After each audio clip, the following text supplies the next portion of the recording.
Live. Everywhere. On netrootsradio.com.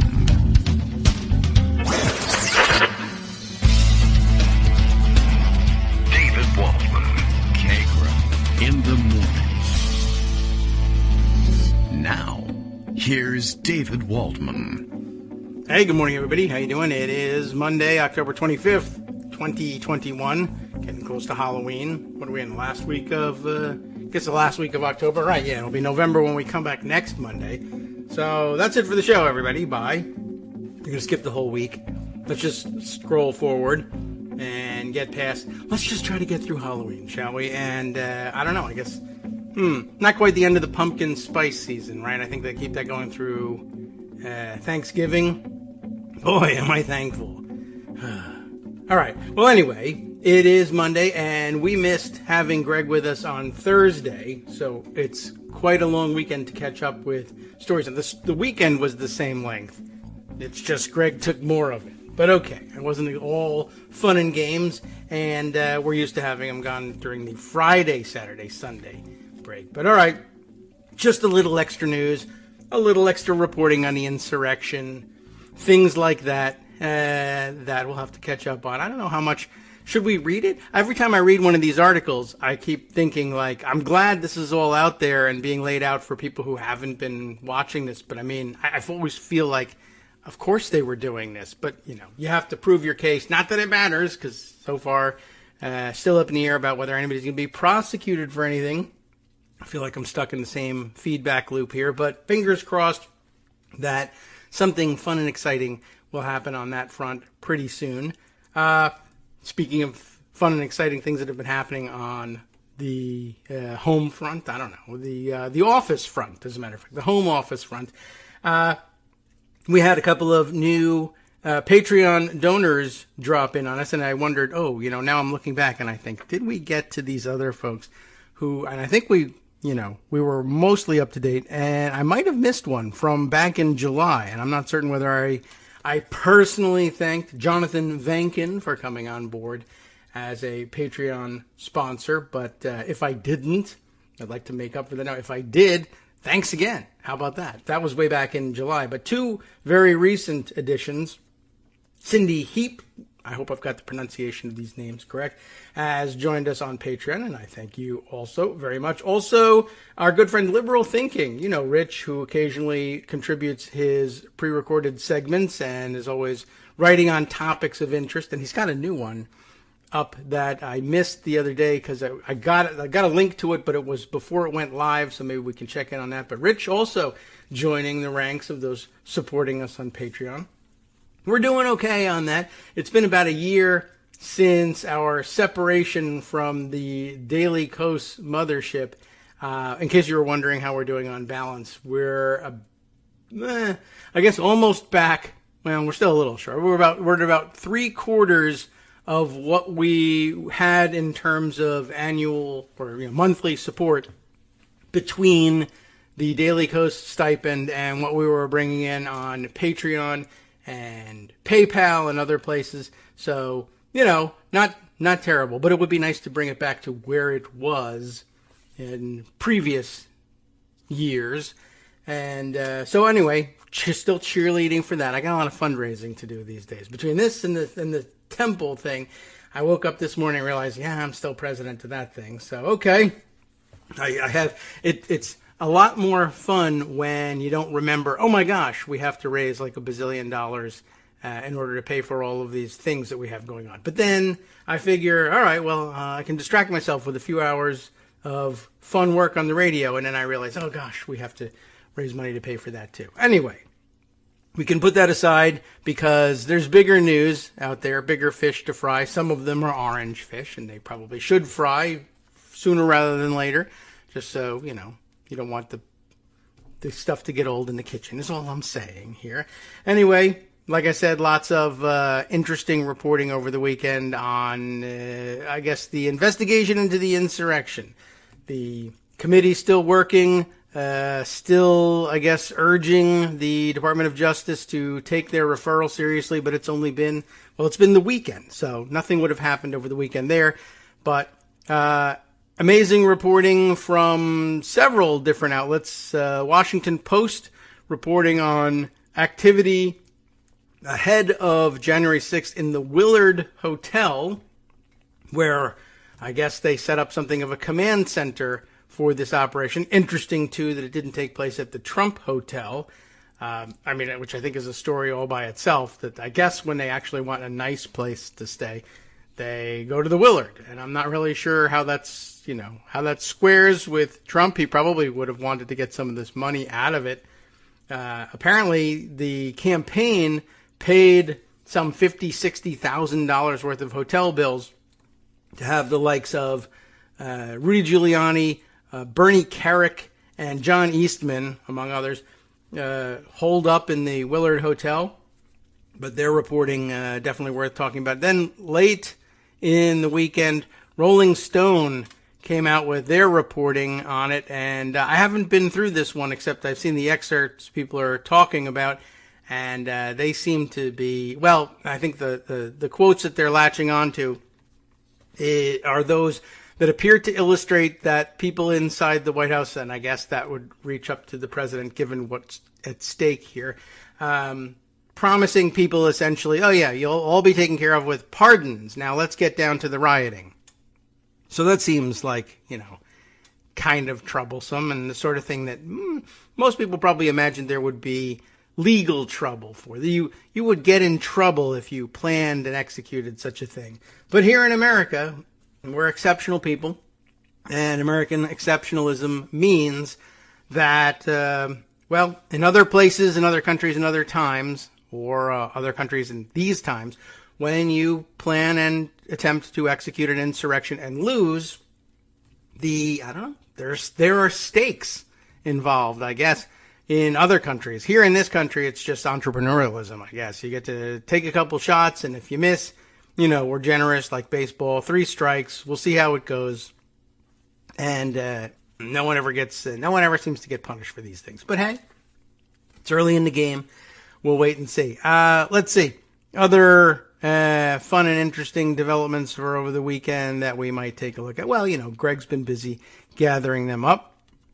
He's got a raft of stories, and certainly the Rolling Stone, as he puts it, Monday, holy, what, holy S, Rolling Stone Monday. So I guess he's read through that one. And, I don't know. I guess these stories are designed to shock us into action on this front, but then you know what our action usually is we wait to see what a committee will do, or name a blue ribbon panel, or who knows what. So we'll see whether that changes anything at all.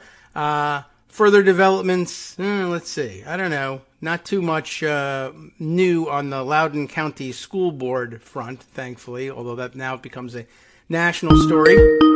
Though I did learn a couple of extra details by reading through more of the later reports. But I think we stand pretty much in the same spot there. And with the Glenn Youngkin, or as I've seen people referring to him now lately, Glenn Trumpkin campaign, trying mightily to spin this into, something that it isn't. And Barack Obama was in state over the weekend, too, reminding people, look away, essentially. Don't let these stupid culture war things get in the way of discussions of things that really matter. But you know how we Americans are. I guess we love/hate our culture war. And I guess they were just in that mode. So I've seen people trying to spin his admonition to look at more serious, broader, systemic problems that need fixing as, I guess that just means that Obama's okay with rape. He's just fine with that happening in high schools, which, of course, is not really how you would interpret anything if you were a normal human being. But that's the election, folks. Us, normal human beings against the wackos. And that's the way you should approach it until they've finally given up or, I guess, all died. But, in the natural course of things. So that may take some time. So in the meantime, please make sure you've voted. I took care of casting my ballot, so that's good. And with that, we can throw things over to Greg. He's back and ready, and I've voted, and I'm out of things to say. Good morning, Greg. Good morning. So the election is in a week, right? Yes. and you can yes, vote early tomorrow. up until the weekend. Yes, pretty much. I think it stops. You can't vote Monday. Okay. But you can vote Tuesday. We did have Sunday voting here this past weekend. I think maybe possibly for the first time. But yeah. So I think the vote goes through October, the end of October, and then that's Halloween. November 2nd, or whatever that next Tuesday is. Yeah. Then you get the vote. But, all right. Hard to know how that one's going to go. It's a pretty steady 2.5, 3 point lead for McAuliffe. And McAuliffe has certainly made running against Youngkin as part of the Trump deal. Yes. Which has worked to the point where McAuliffe remains ever so slightly ahead, but well within the margin of error. And Youngkin has made the issue about education, partly because of McAuliffe verbal slips. And probably the most famous one for people not in Virginia is that, I don't think that parents should tell the schools what to teach. Well, that may be true, but you don't say that to parents. Yeah, well. Yeah. So Youngkin's made everything he could out of it and made it about, he's only interested in Trump. I'm interested in education, while trying to foment a Brooks Brothers riot over CRT, which is cathode ray tubes, for those of you who are not clued in. Yeah. I haven't heard a word from Youngkin about what he would teach in schools. Right. In case you're wondering. It's hard to know how it's going to go because it's all a question of who shows up, which we all know. Pollsters can tell you what people think, but they can't tell you who shows up. And having Obama in town, is good for Democratic motivation. Having this January 6th stuff in the news is good for Democratic motivation because I think most of the people who voted early voted for McAuliffe because of Trump, despite all of the tut-tutting from the pundits that, that's old news. And that's what Youngkin would like everybody to believe, that it's old news, but it's not old news. And, one of the things that struck me, a lot of big stories breaking this week. The logjam is breaking in Washington over infrastructure and Build Back Better. We'll get to that. True. We have the big Facebook reveals about the fact that as Philip Bump put it, I never thought leopards would eat my face, sobs woman who works for Leopards Eating People's Facebook. Yeah, that's right. We moved on to that as the front for that joke. Right. So people are now understanding that Facebook knew absolutely what they were doing, and they didn't really care because they were in for the money. I mean, the difference between the January 6th stuff, which I'm going to spend a little bit of time on, all right, from Rolling Stone, and the Facebook stories, they're both big, but and this struck me even as you were giving the intro to the show today. The difference to me is that there's actually the chance of some accountability for January 6th, given that these people are singing like canaries to the January 6th committee. And I just don't feel like there's any accountability whatsoever for Facebook. I mean, who's going to hold them to account? I don't know. Hearings. They may be big stories. We heard all weekend that big stories are going to break on Monday. Big stories are going to break on Monday, and they did.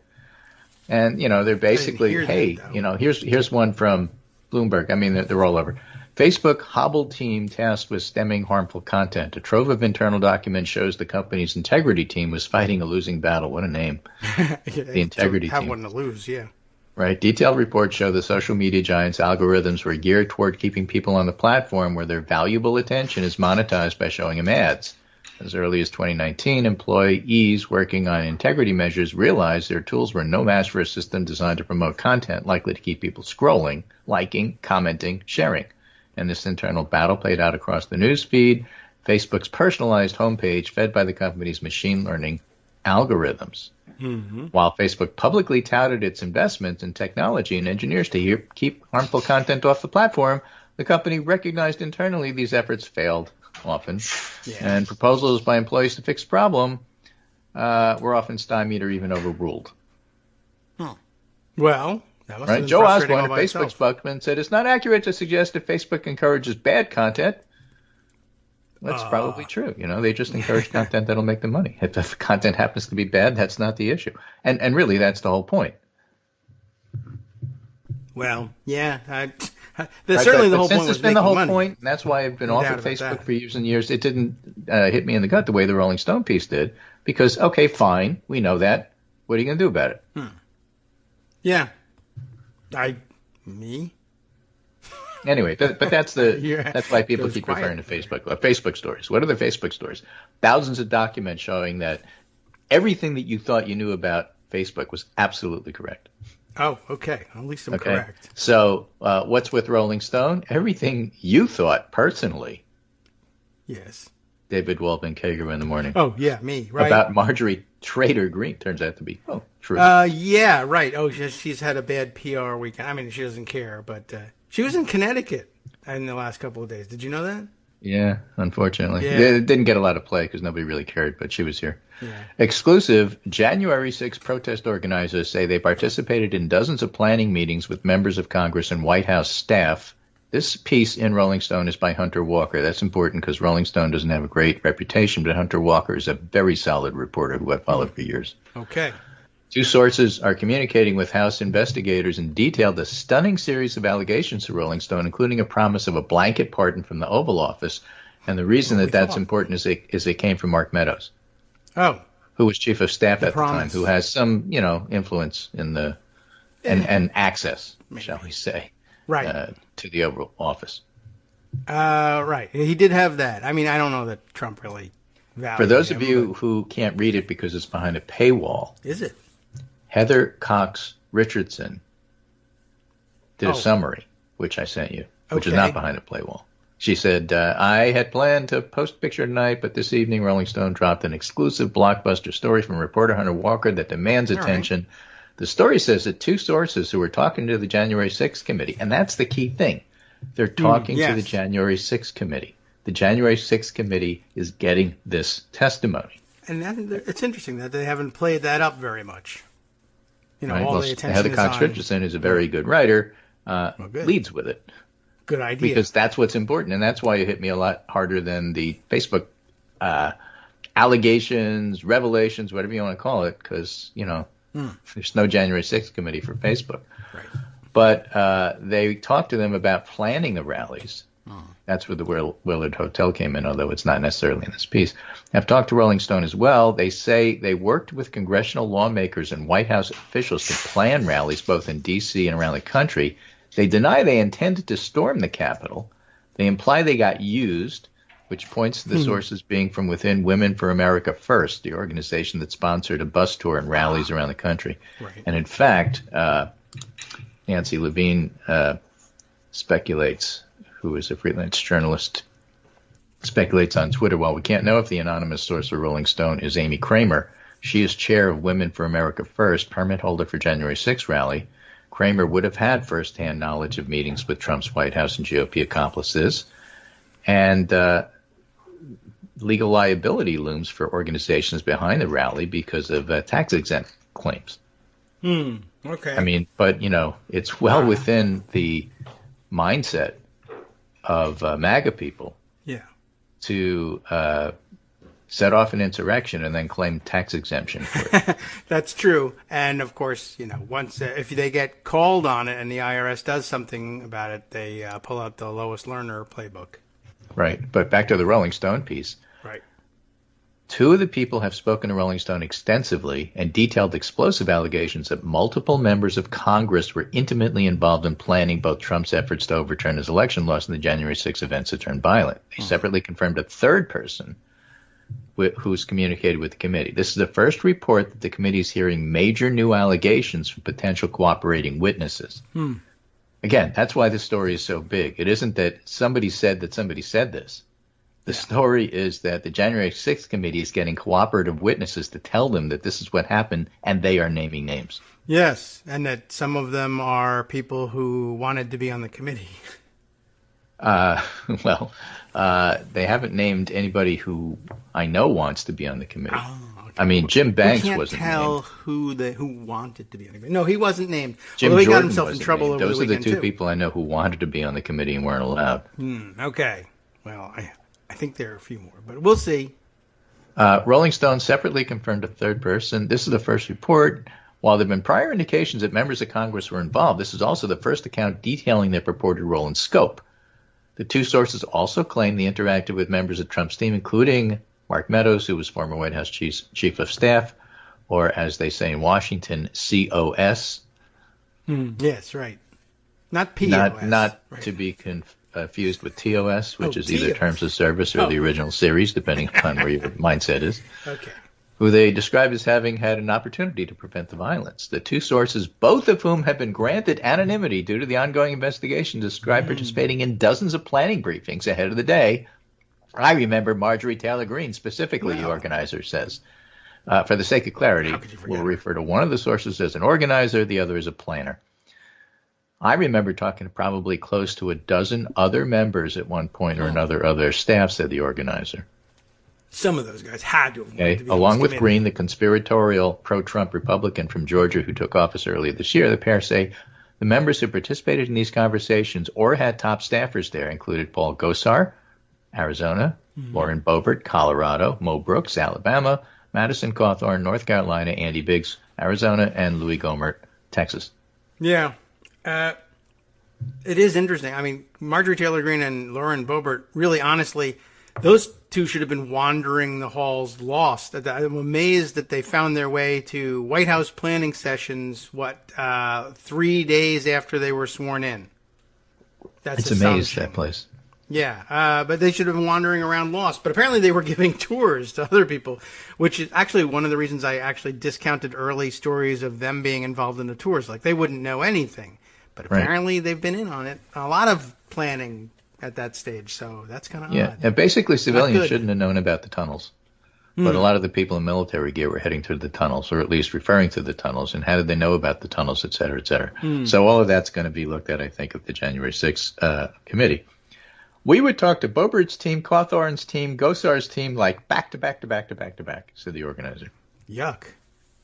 Right? And Gosar, who has been one of the most prominent defenders of the January 6th rioters, allegedly took things a step further. Both sources say he dangled the possibility of a blanket pardon in an unrelated ongoing investigation to encourage them to plan the protests. Unrelated, huh? Yeah, I mean, there's a lot of interesting stuff in here. Yeah. Our impression is that it was a done deal. He'd spoken to the president in a meeting about pardons. Our names came up. They were, and that was probably the tax-exempt Women for America First having their tax exemption questioned in regard to a lot of their work. Work in quotes, air quotes, scare quotes. I guess that could be the unrelated thing. I haven't seen Matt Gaetz' name in here. That would be another unrelated one that needed a pardon. I was just going over the list of pardons, and we just wanted to tell you guys how much we appreciate all the hard work you've been doing. Gosar said. Hey, how does he have the list of pardons? Yeah. Well, he was in the Oval Office talking to the president, he claims. The rally planner describes the pardon as being offered while encouraging the staging of protests. While the organizers said they didn't get involved in planning the rally solely due to the pardon, they were upset it ultimately did not materialize. As in, it sounds like they were promised it. Yeah. Well, there's your Trump promise. Take it to the bank so they can laugh at you. Gosar's office didn't respond to requests for comment. The specific members of Congress were involved in the pro-Trump activism around the election and electoral certification on January 6th. Both Brooks and Cawthorn spoke with Trump at the Ellipse on the 6th. In a speech at that event, Brooks, who reportedly was wearing body armor, declared, "Today's the day American patriots start taking down names and kicking ass." Gosar, Green, and Boebert were all billed as speakers at the wild protest, which also took place on January 6th at the Capitol, because there was more than one protest.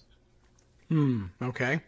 Right. Nick Dyer, who's Green's communication director, said she was solely involved in planning to object to the electoral certification. Right, sure. Right.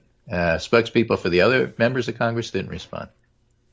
Oh, that's interesting. Okay. I mean, maybe they're watching And then cartoons. Dyer also suggested the public's far more concerned with issues occurring under President Joe Biden than they are with what happened in January. Okay, well, that's a good one. Nobody cares. We didn't do it. We weren't there. The testimony that we were is all fake news, and besides, nobody cares. Right. And something. Also, all the supermarket shelves are empty. Right. And then they go on to speculate that some of this is these organizers trying to distinguish themselves from people like Ali Alexander, who are still proud of what they did. These guys are trying to say, well, we were duped. Yes, there's a big movement on The reason I'm talking to the committee and the reason it's so important is that despite Republicans refusing to participate, this commission's all we got as far as being able to uncover the truth. The organizer says it's clear a lot of bad actors set out to cause chaos. They made us all look like shit, says the story. Oh, no. Oh, and Trump, they admit, was one of those bad actors. A representative for Trump did not respond to a request for comment. That's a direct quote, so I thought I'd say it. Well, the breaking point for me on January 6th was when Trump starts talking about walking to the Capitol. Okay. All right. The organizer said, I was like, let's get the F out of here.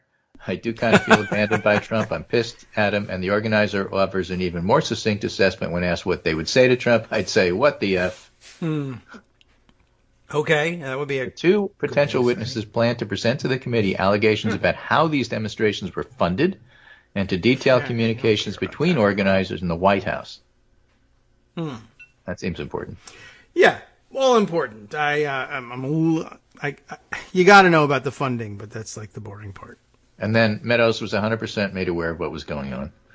Not that means anything. Meadows didn't respond to comment. So that's the meat of it. It goes on a little bit. They knew they weren't there to sing Kumbaya and put up a peace sign, the planner says. These freaking people were angry. Yes, these freaking people. Now, Ali Alexander's event, which was a different one, had seen him with members of the paramilitary group First Amendment Praetorian, 1AP, Oath Keepers. I don't even know those guys. Okay. Oath Keepers. And they were concerned about drawing people to the area directly adjacent to the Capitol. So, interesting stuff. Yeah, bombshell. I guess. Plus bombs that were placed outside the RNC and DNC. Still looking for that person, as it turns out. Although, a lot of speculation about who that might be circulating on the internet. So they're always right. Yeah, We'll be right back. Hi everyone, it's me, Gil. Minimal contributor to content, but regular contributor to funding for Kagro in the morning. Let's change things up from David's so very tired plea for your contributions with a plea of my own.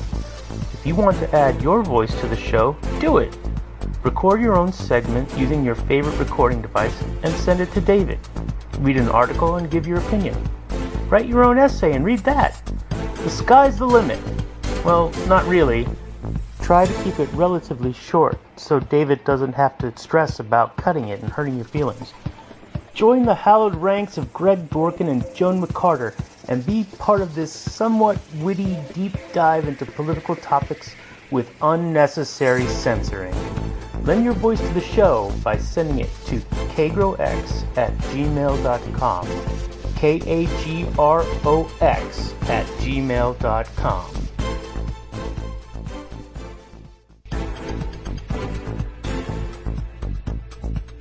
Welcome back now to the Kagro in the Morning Show here on Netroots Radio. I'm guilty. I did all the things on January 6th. All of the things. Yeah. I just wanted to get a ticket to the committee. But did you pwn all of the things? I did by these stories are shocking and upsetting, and I mean they do comport with most of what we thought about all this. So it's nice to see some of the things confirmed, and I guess there's some revelations in there in terms of giving an actual collection of names of people who were there. I really am still surprised. There's really no good reason otherwise that newly elected members of Congress, Green, Boebert, Cawthorn, I don't know how long Biggs has been there. I feel like he might be in his second term or so. But you just don't end up at the White House doing planning sessions with the president 3 days after you were sworn in. They don't know anything. They don't have staff. That's an amazing thing, too, that they have staffers who say that they were there or saw these things. Well, they're not since it would be irresponsible not to speculate, you know, the tie-in there that occurs to me that they have to check out, which may or may not be true, is that they don't know anything. They certainly don't have any connections, and they don't have the gravitas or the contacts to wind up for planning, other than the fact that as they come in, they may well have contacts with Proud Boys and Oath Keepers and other militias. That may be the reason that they were recruited. I don't know. That's what January 6th has to look at. certainly they would have been on board with the idea of, and I mean, this part comports with. Oh, militia's going to be there? I know people who are in militias. I guess there's that. Invite me to the meeting. I have a feeling that it may have been the militias that did invite them, as opposed to the militias talking to the White House and the White House inviting them. Why have that? We don't care about those people. You want them there, let them know what's going on. Militias, yeah, you want some sympathetic folks. Let me give you names. Have these people there.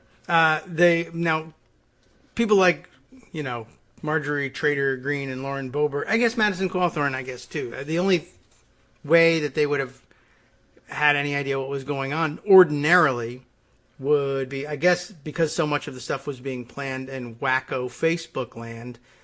That's how they got elected. For all I know, Gosart and Biggs had the same, contacts. The same people when they were talking to the same folks and had, the same endorsement. I don't know. It's all speculation, but we'll see. But you mentioned the Willard Hotel. The Willard Hotel has nothing to do with Mitt Romney, just so you know. In seeking to compel testimony from Steve Bannon, the congressional panel investigating January 6th, and that's why I'm bringing up this story, because this all gets back to that congressional panel and why it was so important to get done.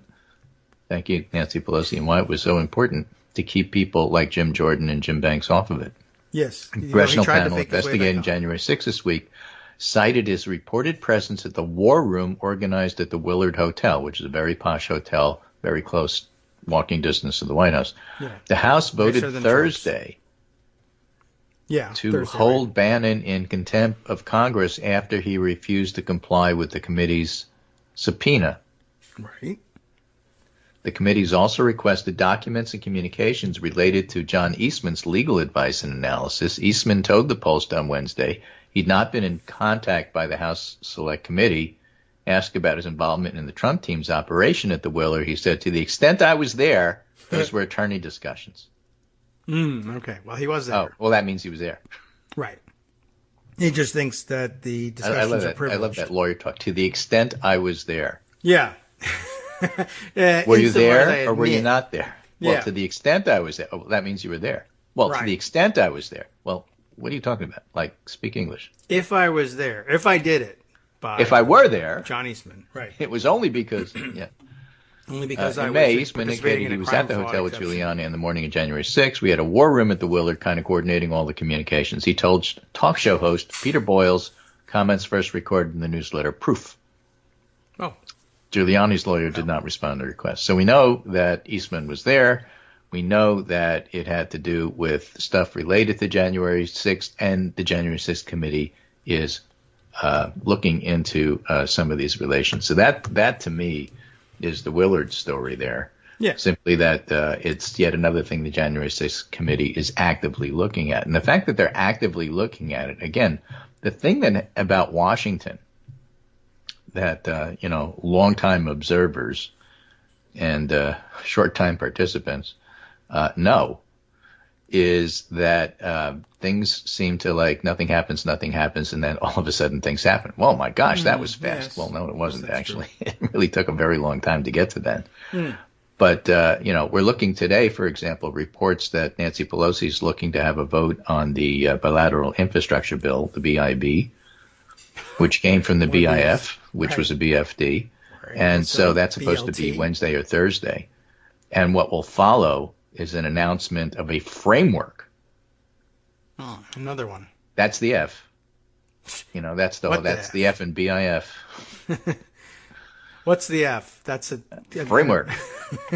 Okay. I think that's the abbreviation. There's a framework for the BBB, which is the Build Back Better bill, which is the reconciliation bill.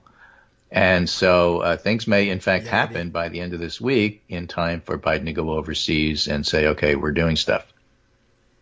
And so that logjam, for all of the discussions about where people are at, where are they at, what's going on. Joe Manchin's negotiating. He was there at the White House on Sunday.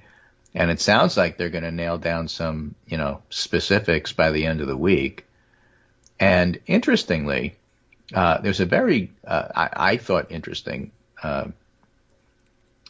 piece and from NBC from Jonathan Allen about Kirsten Sinema, who is the big puzzle here, basically saying that most people seem to get it wrong about Sinema. Sinema was a radical bomb thrower who went to Arizona, got in a legislator. Turned out nobody would speak to her because she was a radical bomb thrower, so she remade herself as a moderate who basically had the reputation of working with both sides and keeping her word. What? Well, wait a minute. Wait. So let's assume for the moment, for the purpose of this discussion, yeah, all right, that's true. All right. All right. I'll try. One of the things about Sinema is that she hasn't said a whole lot about what she wants. So it's hard to accuse her of not keeping her word when you don't know what that word was. On the other hand, the one thing she has said publicly and over at that is that I negotiated this BIF BFD and I promised my Republican colleagues that that would go first. Now, first could be 35 seconds. That doesn't matter. That's the one thing that she has adhered to. And Jonathan Allen is making the point that the thing about Sinema isn't that you don't know what she wants. It's that you do know what she wants and you don't like it. And that's what Democrats are having trouble with her. I don't know. Now, that's an alternative I haven't seen, but you know what? It has a certain ring of truth to it. I don't think that she's insane. I don't think that she's in the pocket of whoever's buying her any more than any other politician is. They all are. And the amount of money that she could raise if she wanted to from, grassroots funding is enormous. So it's hard for me to believe, oh, well, she's just doing this because she feels like she has to be bought by corporate interests. She could raise 10 times that without being. Yes. That's and that's an interesting point that too made over the weekend. Not exactly a great funding model she's chosen here. Well, it doesn't look good, but I don't know that that's really what's driving her. What if she's actually worked with her Republican colleagues and promised that she was going to try and do stuff, and she's trying to stick to that promise? I mean, I would say stop promising Republicans anything. Well, that's You're the a point. Democrat. You don't like what she's promised, not that I don't understand what's going on here. You do. I You mean, just don't like the fact that she's working with them and that she's promised stuff you probably aren't going to be happy with. Well, and in fact, if that's the underlying dynamic with Sinema, makes a whole lot more sense than all the other stuff we haven't, seen that's on the table, because she does not do this in public. I guess it's just, to throw it back in an old-timey that doesn't Cold make it War any less context. annoying, mind you. Well, right, yeah. Well, I promised the Russians I would give them the nuclear code. Well, it's not that she's crazy, it's that you don't like what she's promised. Well, it's actually that she's promised something crazy. That's kind of the problem. It's she's that working with she the may wrong well have people. promised stuff that's bad. Yes. On the other hand, she does seem to be working with Elizabeth Warren to tax the billionaires. That sounds okay. Yeah, rather than the corporations. Yeah, there Does it were really some matter movement on that if you front get the money and you get what you want? I don't know. That's not my first level, oh, this is unacceptable because we got everything we want, but I don't like the way they paid for it. I think I could skate on that one a little bit. Sure. That's not bothering too many people. Yeah, I don't know. I don't know how I'm much just saying, keep an open mind, especially keep an open mind because you don't really know how this is going to work out and what's going to be in the bill yet, because they've agreed in principle to pass everything, and in practice they're having some trouble with the details. But that's always the case. And the fact that it comes right up to the deadline in order to do it is always the case, which is why Congress tends to set deadlines for themselves. Because like most people with a term paper that's due, you can't get it done unless you have a deadline. Right. Well, that's who true. writes those things in advance? I have no one. I got nothing on that. Nobody. Nobody. I mean, so you have to have some kind of deadline. Yeah, there's people that do it a week before and there's the people that do it the night before, but that's why you have deadlines. So that doesn't bother me that much either.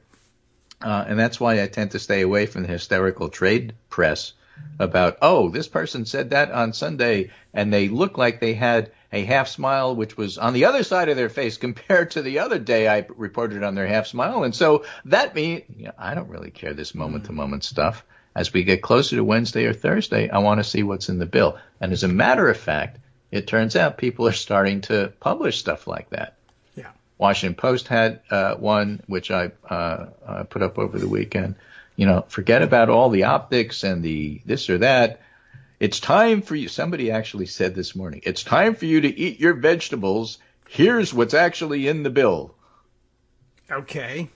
I want to see what's in the bill. Yeah, That's way more interesting than the That was the mechanics prize of how in it the gets box. done, which you think is the dessert. Yeah, right. So Somebody actually said that this morning, and it was like, oh my God. the vegetables, right? It's the Give me prize the in the damn box. vegetables. But we can at least do the horse race for who's going to find the prize in the box first. Yeah, something like that. So that is happening. So this week, we're going to have lots of explosive stuff, and I think there'll be more about what January 6th committee's doing. Explosive stuff about Facebook, because what people suspected is now documented, and as the reporters go through the thousands of documents, they've got to write stories about it, so there's going to be a bunch of stories. You know, my skepticism about the media is, okay, you get your stories done, what about the day after? What are you going to write about now? You're going to completely write about Afghanistan? I've already forgotten that, but I mean... Exactly, that's maybe my something point. else. I'm sure that there's a celebrity doing something somewhere. Yeah, somewhere. But, you know, so that means that you're going to do that, or maybe the plane will go missing, or missing white women on a plane will go missing. Yeah. I don't know. White women only on a plane. A plane of only white women will go missing, and so CNN will work on that for like, 3 months. I don't know. But what are you going to do about Facebook day to day to day? And so, you know, that remains to be seen. Okay, let's see it. I mean, I'm ready. I don't know if anybody's So written between anything. Facebook No? and the infrastructure reconciliation stuff and January 6th, there's a lot of news coming out of Washington, which is going to take a while to digest, and they're going to struggle as to which one is the big story. And they'll throw it around and they'll try to figure it out. Meanwhile, the pandemic continues to go on. That thing. I knew it. Yes. Here's a nice piece from NPR. A new study sheds light on the elusive idea of herd immunity. Oh? One of the researchers working on this study in Iran is Mahan Ghaffari at University of Oxford in the UK. And Iran was one of the first countries outside mainland China to be hit. And it turns out that immunity wanes over time and the variants of concern like Delta happen. And so what happens? What does this data tell you about the very idea of herd immunity? Here you have a country that didn't have that many vaccinations and kept getting hit. And Ghaffari, the researcher, says it just simply doesn't stop. The disease doesn't stop, where on average everybody got exposed to the disease once. The bright side of the story was Iran obviously had a very slow start to its vaccination, but we know per age group how many people died in each province. We see for people above 70 or 80, these were vaccinated early on, clear drop in the level of excess mortality. So that's good. Nice. Yes, good. But how does all this factor into the idea of defeating COVID? Well, individuals in Iran have been exposed to more than once the COVID, and they're dying with the same probabilities if they got the first time they got infected. So one of the key messages of the paper was getting vaccinated is a lot better in terms of protecting yourself and also the community for having a much lower chance of infection and death. Yes, those two things are bad. So the idea of letting it rip through the population, which is the Scott Atlas White House version, is just not viable. You know, our experience of COVID in general is very humbling. As it resurfaces so much uncertainty. A lot of things we just don't know. So the idea of assuming COVID is going to turn into seasonal flu, so much uncertainty, we don't know what potentially could be the consequences of the next variant. And if we're not vaccinated, if we're not protecting ourselves, the chance of getting reinfected and having severe disease is still quite a possibility. So best to heed caution, best to get vaccinated. So that's the message there. Yeah, there was news, I think, read something over in the last 2 days of last week about just somebody, I guess, running the numbers and saying, yeah, I mean, unchecked, you should basically, if you remain unvaccinated, count on getting COVID every 16 months or so. It's just going to keep going round and round until you can eliminate people from the infection pool, one way or another. Physician Vincent Raj Kumar says, do we tend to play it too safe? Universal mask 1 to 2 months after countries in Asia did it. Booster dose. Months after Israel did it. Mix and match strategy, which would have allowed millions to get second dose after J&J. Months after many countries did it. You and I were talking about mix and match months ago. Yeah. I mean, people brought it up, certainly. In each of these cases, the more early action and the right risk-benefit judgment could have saved a lot of lives. It's not retrospective hindsight. Many advocated for these early. Many countries saw the benefits and the low risks and proceeded. You can make mistakes by making an early call, but playing it safe has consequences as well. That's one of his 2 points, I think. The one he didn't make, but inferred, is that, we tend to completely discount whatever happens in other countries. It only counts if we do it. Well, we because think we're America the world first. leaders. We have the best healthcare system in the world, et cetera, et cetera. But it is a global pandemic. You could look. I mean, they are humans. Watch what happens in Israel and the UK, because you can learn stuff from them. Oh, yeah. They have very good researchers. They publish good stuff. Yeah. Meanwhile, UK having a full-blown additional wave. I don't even know what number they're on. Example. Yeah. Now, there's a lot of differences between us and the UK. They don't vaccinate kids. They've completely ignored non-pharmaceutical interventions. So if you think that doing those Teeth things are funny. is good, look at the UK, and maybe you'll come to the conclusion that maybe, there's another way to do it. You could learn from the bad things they do, not just the good things they do. True. Having a lot more COVID all of a sudden is a bad thing. That's one of the things on my list. Yep. Anyway, so there's that, of course, in the news. True. All right. And here's a very intriguing piece by Peter Wehner, who often writes intriguing pieces. This is in The Atlantic. The evangelical church is breaking apart. Christians must reclaim Jesus from his church.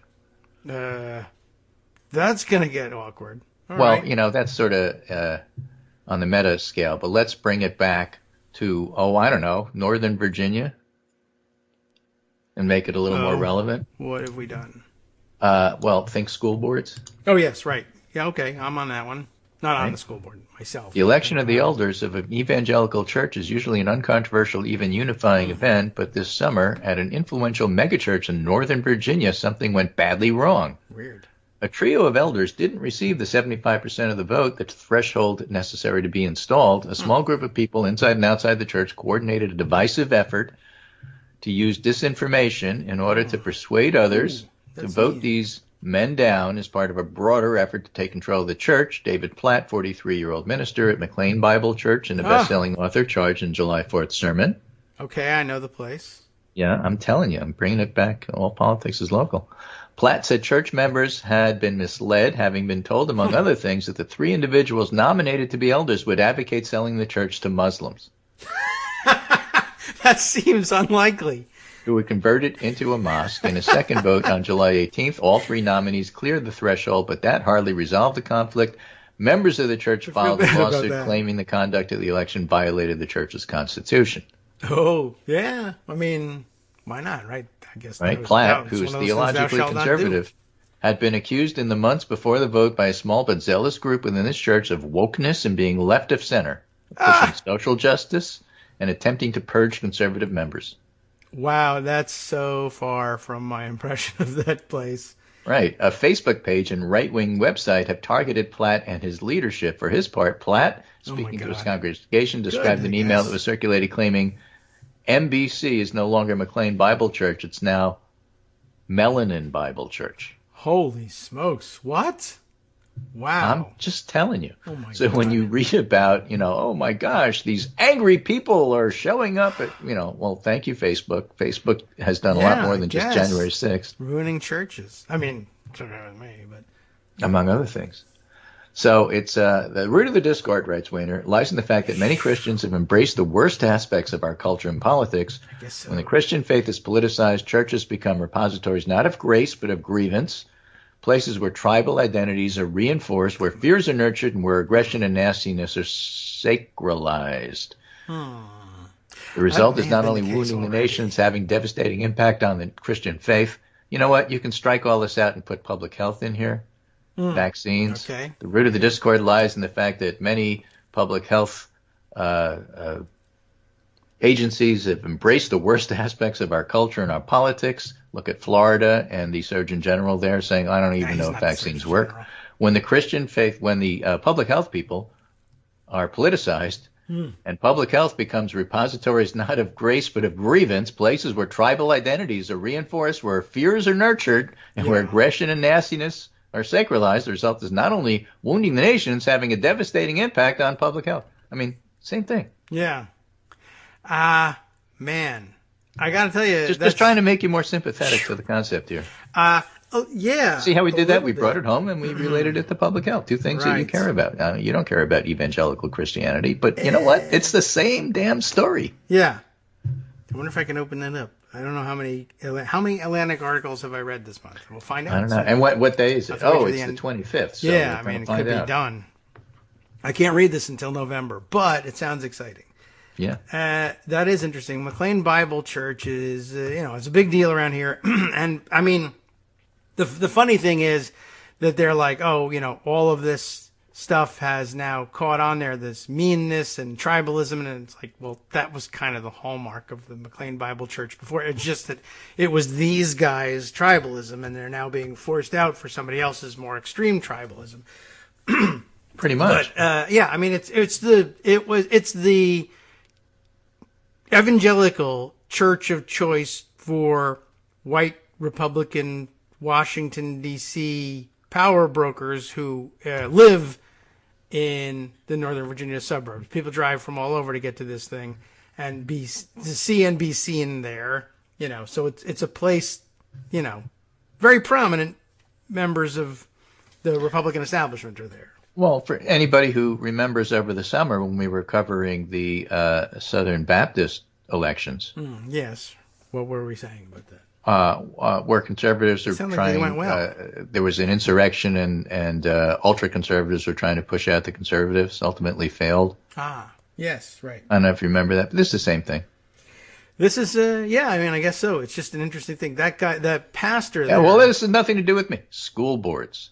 Yeah, I guess. It all is the same thing. They've shown that all you have to do is, if there's an election going on, or there's an election somewhere in the near future, right, show up and scream that something's so outrageous that no one would ordinarily ever believe it was done by the candidates that you don't like. What Trumpism has done is shown people who normally don't participate in the electoral process that because so many others don't participate in the electoral process, a small organized number of you can win. Yeah. And so they've taken that to school boards, churches, and everywhere else they are. And, the message to everybody else is, you don't like being woke? Wake up. I guess. That came up over the weekend, too. I guess the woke thing, in the race for the mayoral race in Buffalo, where I've not been paying that much attention, but I happened to see that the Democratic candidate actually invoking that as well. I'm not that woke, actually.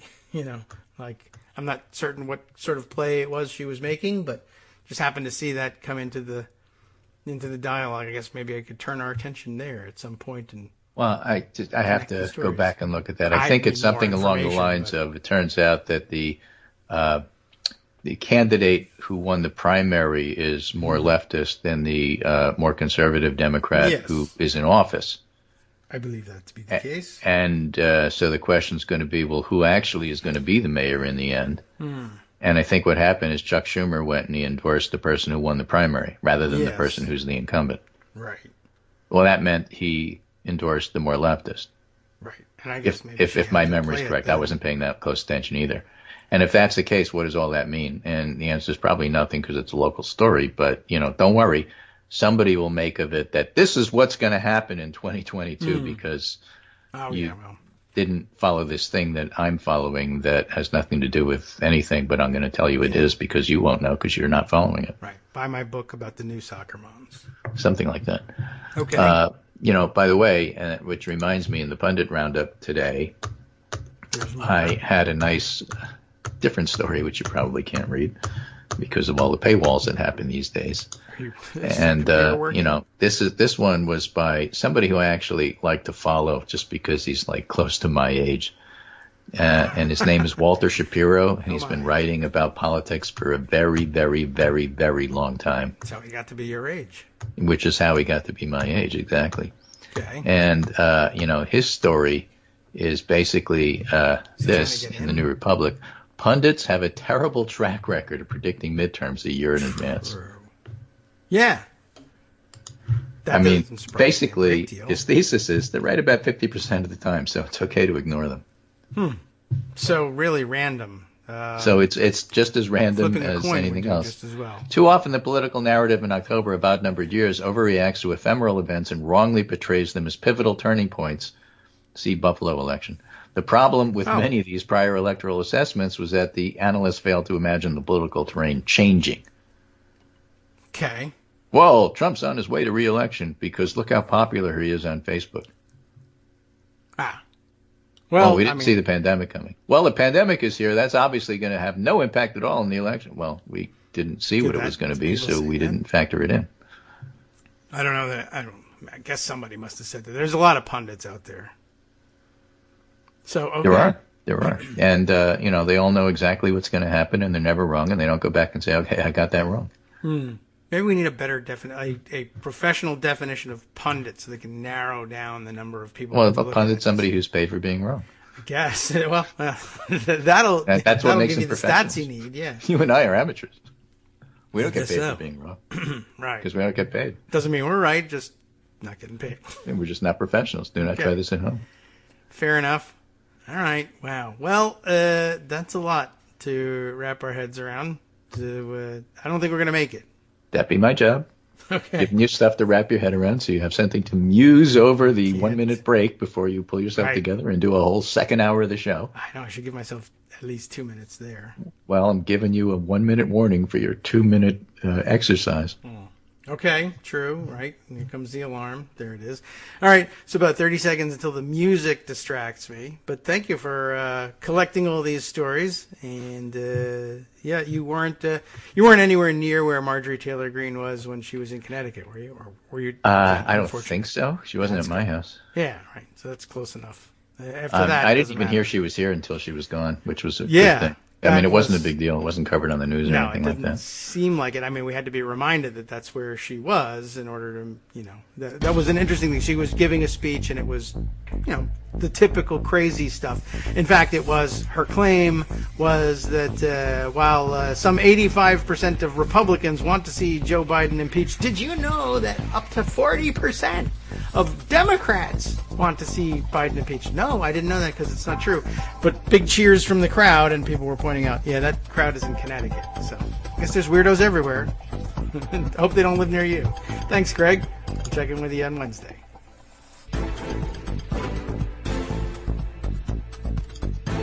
All right, welcome back now to the Kagro in the Morning Show here on Netroots Radio. Awkward exit there. I was just getting the update from Greg about what happened around the house the other day. Just, plumbing leak. But then we realized, this is only a 1 minute break. And I'm like, if you want to do another segment, you stick around. And then, gotta go. But breakfast time, good for you.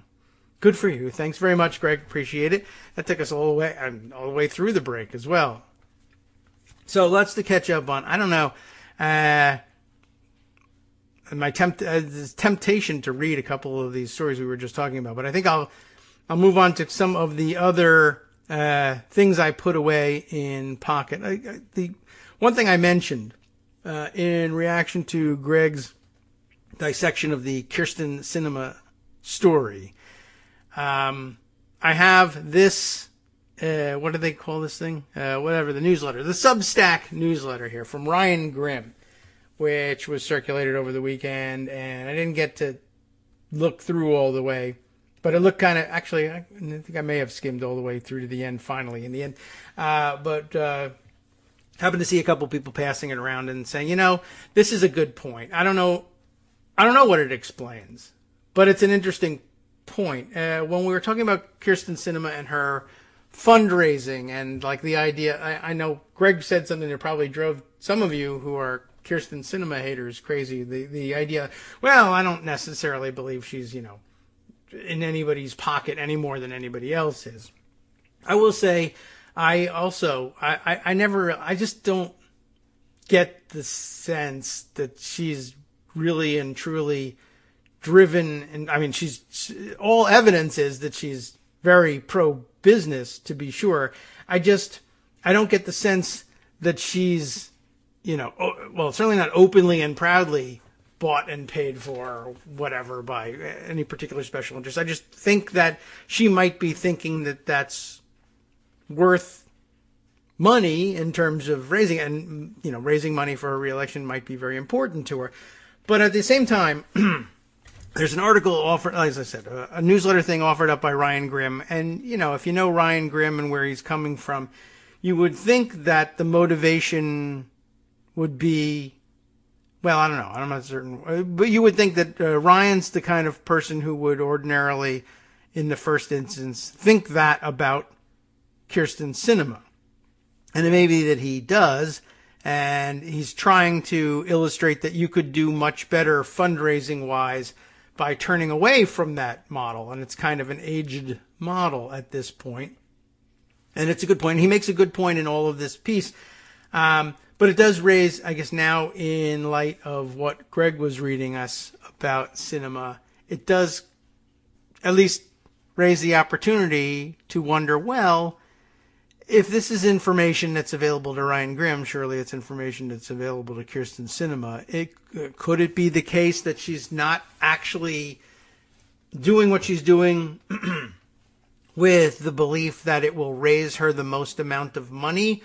Or is Ryan's apparent thesis the better one, that she thought it was what would raise her more money, but she was wrong about it, and perhaps she could be convinced to come around politically if what she's truly motivated by is raising the most amount of money for her reelection, for herself, I don't know, whatever her motivation might be for raising money. But again, I don't know. I find it, well, it's not impossible to believe that she just can't figure out that there might be a better way to raise a bunch of money if that was what was her singular focus. The opposite or the other conclusion is that's not what's motivating her. But we've been kind of attuned to the idea that that's how you're supposed to read politicians, that of course they're motivated chiefly by that. And there could be other models, and maybe we would do well to explore other modeling. Anyway, Ryan's piece is kind of interesting. Well, let's just read it. It's not over long or anything. Kyrsten Sinema's Long March Through the Institutions is the title of this Substack entry. The Substack's name, the overall name being, I guess, Bad News. Badnews.substack.com is where you'll find this stuff. So, it begins, Kyrsten Sinema is now pushing an income tax on billionaires. It's fun to think that Sinema has actually never left the days when she was an anarcho-curious black bloc protester committed to tearing down the power structure, and this whole absurd, indecipherable parade of hostility to anything that would help the poor or slightly inconvenience the rich has all been an act, part of a long march through the institutions with the end goal of revolution. I guess that's fun for some people. Back on Earth, though, the fact that Sinema is proposing her own tax policies, which comes after she has promised colleagues she won't blow up their reconciliation bill, is the most encouraging sign yet that a deal is forthcoming. And if it does actually take a bite out of billionaire wealth, all the better. Her proposal, which would hit unrealized gains over $1 billion a year, or over $100 million for 3 straight years, would finally do something non-trivial about economic inequality, and it would redistribute that hoarded wealth downwards. It would also set a nice precedent, similar to how the original income tax only hit the richest of the rich. It's estimated that the tax would hit about 700 people, yet still raise a ton of money. What Sinema might be finally recognizing is that the politics she's been pursuing the last few years are the politics of the party's past. I have a new story on that below, which compares her fundraising haul over the past 3 months with other Democrats in swing states, and finds that people like Mark Kelly, in her own state, Raphael Warnock, and Maggie Hassan, as we say, hey, Hassan, I don't even know how it's said every once in a while, and I say, oh yeah, make note of that. But New Hampshire, are badly out fundraising her, calling into question just what the hell it is she thinks she's accomplishing. That's a good question. We also have a new story on the many federal investigations that probed Manchin's close allies through his rise in West Virginia politics. Also very interesting, still periphery for most of what we're pursuing today. but of interest to many, I'm sure. The whole story is worth a read. It's linked herein. I also learned that his uncle, Manchin's uncle, was JFK's Sherpa in West Virginia for his famous 1960 primary victory there. But one of the most significant revelations is that Manchin, as governor, instructed his chief of staff to work with lobbyists who were pushing for an electricity rate increase that would bail out a power plant that was the main buyer of his coal. It sounds an awful lot like he really wants to tell you that story in this story. But there, I think that's all you get out of this one. But that'll bring you up to speed on what people are talking about when it comes to Manchin. Anyway, this is a follow-up to our earlier investigation into his coal empire by Daniel Boguslaw. That's the name. I don't know how you want to pronounce that one. Is it bogus law, like that's a bogus law, or is it bogus slaw, like, you know, that coleslaw is no good? Anyway, there's only one S, but anyway, just it'll help you remember how to spell the name. Anyhow. Oh, Greg Dworkin giving me a call. I bet that's accidental, but let's find out. Hey, Greg, did you mean to call? I think he sounds like maybe he hit the wrong button then. Okay, well, just checking. Who knows? Maybe it could be some sort of emergency. All right. Well, do we disconnect this? Or is it already done? All right. Oh, it rung up as missed call. So he must have hung up on us as we tried to answer. Well, that was weird. I thought it might be, I just heard you talking about this article, and I read it, and I have something to say about that. But I guess not. Okay. Where were we? Oh, yes. This is an early follow-up to our earlier investigation into Manchin's coal empire. Daniel Boguslaw, who appeared on Deconstructed, the podcast as well, along with Representative Ro Khanna, talking about reconciliation negotiations. So there's the little extra pitch for the podcast. Now, back to Kyrsten Sinema. Sinema might be on the young side for a senator, less than half the age of some of her colleagues, but she represents the Democratic Party's past. Think of her and Senator Joe Manchin as the dead hands reaching out of the grave, grabbing at the party as it tries to move on from them. How so? Let's find out. They might have managed to claw back spending on the Build Back Better Act, but the reality that their time has passed is clear. And the way you can measure this most directly is in terms of dollars. Usually a pretty good benchmark. For Sinema in particular, her approach to the negotiations to push against social spending and tax hikes on the rich and corporations has cost her badly in the polls at home and hasn't had much of an upside when it comes to campaign cash. Her model of politics is outdated, though it has been the dominant form for most of her life. In the 1980s, in response to the Reagan Revolution and the ongoing realignment that broke what Democrats thought was a permanent stranglehold on Congress, the party developed what was called at the time a PAC strategy, but today is just called fundraising. Republican candidates in 1980 had heavily outspent Democrats, who believed that their name recognition and long record — they implemented the New Deal, won World War II, enacted the Great Society, and so on — meant that the GOP was wasting money on television. When that turned out not to be the case, Democrats realized that they needed comparable money of their own, and the fundraising idea was that since Democrats still had durable control of the House of Representatives, they could cling to it for 14 years after Reagan's 1980 election. Businesses that had interests before Congress needed to start ponying up for access.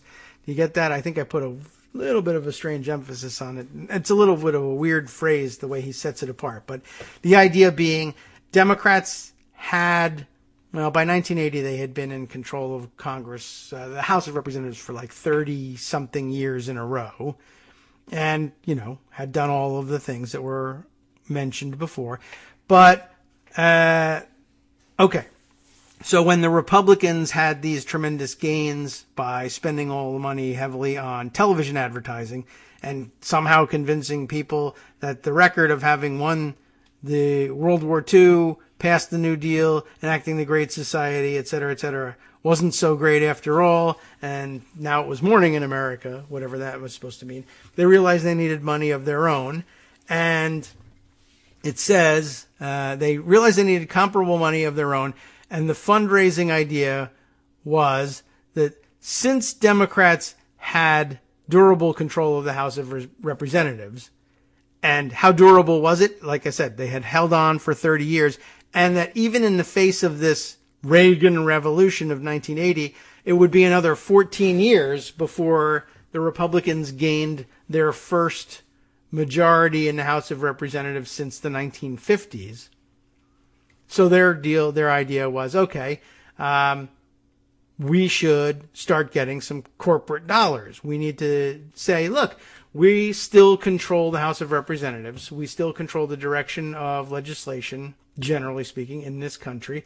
We have for 30 years, and we will for the foreseeable future. So if you would like to, have some influence on what we're doing, give us the dollars. Pay to play. Access quickly turned to alliance, and the party drifted heavily in a pro-business direction. These new Democrats, in capitals, they actually call themselves that, these new Democrats argued that the party had to beat back the power of special interests. And by special interests, they meant civil rights advocates, environmentalists, and labor unions. The presidential campaign of Jesse Jackson in 1988 pushed back against this hegemonic approach, but without a way to aggregate grassroots enthusiasm into the money needed for a national infrastructure, the threat was neutralized. Starting with Howard Dean in the 2004 presidential race, it finally started to look possible that a candidate funded by a large number of small individual donations could compete with one funded by the rich and corporations. Technology was making it possible for people to quickly translate their enthusiasm not just into a honk and a wave on a highway overpass, but also into actual money. So it's a fairly good synopsis of things. I think there were a couple of anomalies along the way that might have predated Howard Dean, but Howard Dean certainly had more success on a greater scale with it than, John McCain's campaign, primary campaign for president in 2000, I guess. He had some enormous success with fundraising online, but then, of course, he didn't win the presidential race. So, that goes down in history, I guess, as a failure. And then I'm just thinking back to even the primary election failure of, I don't know, but what comes to mind for me with this was Jerry Brown's, 1992 primary campaign in which he rolled out the 1-800 number to donate, the precursor to online donations, I guess, to make it easy nationwide to connect with some back-end apparatus that would take your money to convert enthusiasm into actual dollars. But then he lost the primary and it didn't matter, and it goes down as a failure, I guess. Anyway, just footnotes to all of this, because this is still largely, I think, correct. Then presidential candidate Barack Obama showed the promise of small dollars in 2008, but he also raised an insane amount of money from Wall Street, and once in office, he, as Ryan has it, abandoned the network of small donors he had built and went with the big money. In his 2016 presidential campaign, Senator Bernie Sanders nearly toppled the Clinton machine with his famous $27 contributions. In 2018, the small donor revolution spread to normie Democrats, with anti-Trump, hashtag resistance liberals throwing hundreds of millions of dollars at congressional Democrats, enabling them to retake the House. In 2020, small donors did it again, and the resource-rich Democrats took both the House and the Senate. One of the people who noticed this shift was Senator Chuck Schumer, once known as Wall Street Chuck. But thanks to all of these small donors, he now serves as Senate Majority Leader. A lot of people have chalked up Schumer's pivot toward progressives as fear of a primary challenge from AOC, basically. And no doubt that's part of what's going on. Another factor is that Schumer is used to delivering for donors so that they keep the spigot flowing. And Schumer's donors are now rank-and-file Democratic activists throwing in $27 at a time. In 2020, 41% of the money raised by Democratic Senate candidates came from donations of less than $200. What they want is to see Democrats fighting for what they ran on So Schumer is happy to give them that fight. Schumer also knows that raising corporate money is not actually that efficient, because each one of these lobbyists or rich people requires coddling, demands intimate access, wants internships for their kids, wants a dinner and a speech and a photo, and on and on. Small donors just want you to win and then deliver what you promised. They don't expect to ever meet you unless they're volunteering at a headquarters where you happen to stop by. That could be. Over the summer, cinema showed just how much work it is. For the past few months, we were treated to endless stories about cinema skipping important events in Washington to be at this or that fundraiser, and even leaving the country to go to Paris to raise money. For all that trouble, cinema broke her fundraising record, that's true, reporting $1.1 million in fundraising in the third quarter. And if that strikes you as an underwhelming number, you're right. And it's true, that's her record since she became a senator. But when she was a candidate running for Senate, back in the third quarter of 2018, when Democratic voters thought she was a progressive and wanted to help her flip a Republican seat, she raised almost $7 million. That's not a fluke. You might think that 2018 was a special year and that Democratic small donors are no longer fired up since President Donald Trump is out of office and kicked off Twitter. That argument falls apart when you start looking at individual candidates. Fellow Arizona Democratic Senator Mark Kelly is totally fine with the full $3.5 trillion proposal for the reconciliation bill, voted for the minimum wage increase, supports passing parts of the labor reform legislation called the PRO Act, and generally supports all kinds of reforms that cinema is battling. Kelly, who's up for re-election next year, raised $8.2 million this past quarter, while the Republican candidate expected to win that primary raised just over $500,000. Okay, you're thinking, maybe Kelly just has a ton more rich friends than cinema. Well, the way to test that hypothesis is to look at the FEC records for how many of the contributions were itemized, how many were unitemized, and how many were from PACs. Unitemized means that it was less than $200, and PACs are generally corporate PACs, but they could also be labor unions, and Kelly probably did well from them after supporting the PRO Act. In the last 3 months, Kelly raised $3.4 million from small donors, according to his FEC report. In other words, he raised 3 times more than cinema just from small donors, even while cinema was making a corporate-loving spectacle of herself and traveling the world to raise money. He made nothing from PACs, and his $3.8 million in itemized contributions show that a Democrat in a swing state can back the Biden agenda and still raise money from big donors. Cinema raised $914,000 from itemized contributions. Those are big donations. And just $31,653.71 from small donors. She also raised $192,000 from PACs. The fundraising profile that looks the most similar to cinema's is Manchin's. Like cinema, he's up for re-election in 2024. He did better than cinema in the third quarter, raising almost $1.6 million, but just $10,448 of that was made up of donations of less than $200. Of that, $1.3 million came from large donations, and $250,000 came from PACs. Manchin, though, is distinguished from cinema in that he can plausibly claim to be in a different political environment back home, a state that Trump carried in 2020 by nearly 40 points while losing in Arizona. Senator Tammy Baldwin is perhaps the best comparison since she serves from Wisconsin, which Trump won in 2016, Biden won in 2020, and will be hotly contested in 2024. The last quarter, she raised $640,000, about half of which is from small donors. So if that's cinema's game, selling out the entire Democratic agenda to do slightly better than Baldwin in the fundraising race, I guess congratulations are in order. Over in Georgia, Senator Raphael Warnock put Sinema's haul to shame, raising $4.7 million from small donors in the third quarter, on his way to raising $9 million overall. Maggie Hassan, the New Hampshire senator up for re-election this cycle, also raised more than Sinema, $2.5 million last quarter, more than $800,000 of which was from small donors. And how did Sinema compare to a House member without a serious challenger?